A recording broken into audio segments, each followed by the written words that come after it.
This really is one of the best hats he could ever own. Let me introduce you to this one. If you're not familiar with it, this is the Filson wool packer hat. This is my go-to hat. I love this hat, and here's the reasons why. First of all, it's the quality of construction.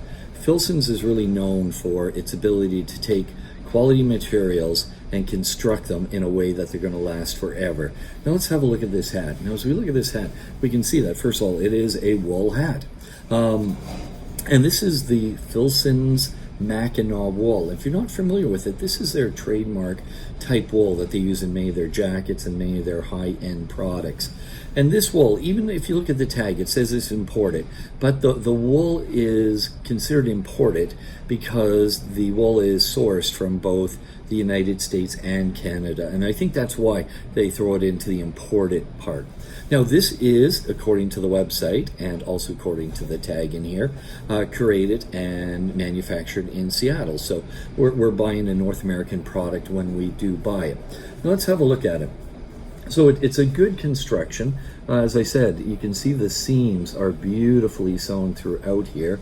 We have the Mackinaw wool, and if we look inside, you can see that we do have a heavy cotton lining. This isn't a light cotton. This is sort of just a perfect mid-weight cotton that really accents and helps to give some shape to this hat. Now, the brim is just over 2.5 inches in width, and you can see that it is sewn along here. So it's the brim runs throughout here, but you can see the sewing, and I think the sewing really gives it some of that stiffness. And we can see that there is a leather band that runs around here. Let me just kind of throw it on my head here. Now it's kind of, you can manipulate it a bit for the shape you want. Now why is this such a great winter hat? Or even in the shoulder season of fall and spring? Well, first of all, it's wool. Sometimes you just don't want to be wearing a wool toque, as we say here in Canada, or a wool beanie, as you say down in the States. You want to sort of up your game a bit. So it's nice for that. You can be walking in the city, you can be out on the trails.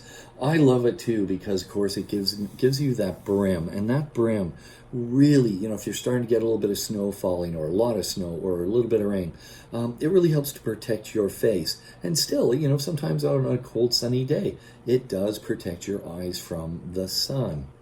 Now, as I said, we have the Mackinaw wool, and we do have the lining. You can see there is the Filson's tag within there. We have the description of the material, and we do have some ventilation holes on each side. You can see there's 4 ventilation holes, and in many ways this mimics the sort of their classic packer hat, their wax cotton type packer hat.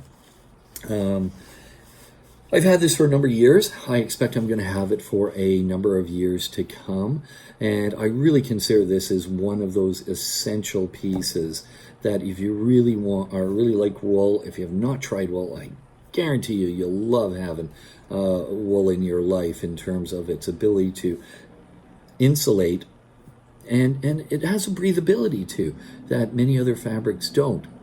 So if you've never tried it, give it a try. As I said, I've never regretted this decision, and it's a nice complement to my other hat.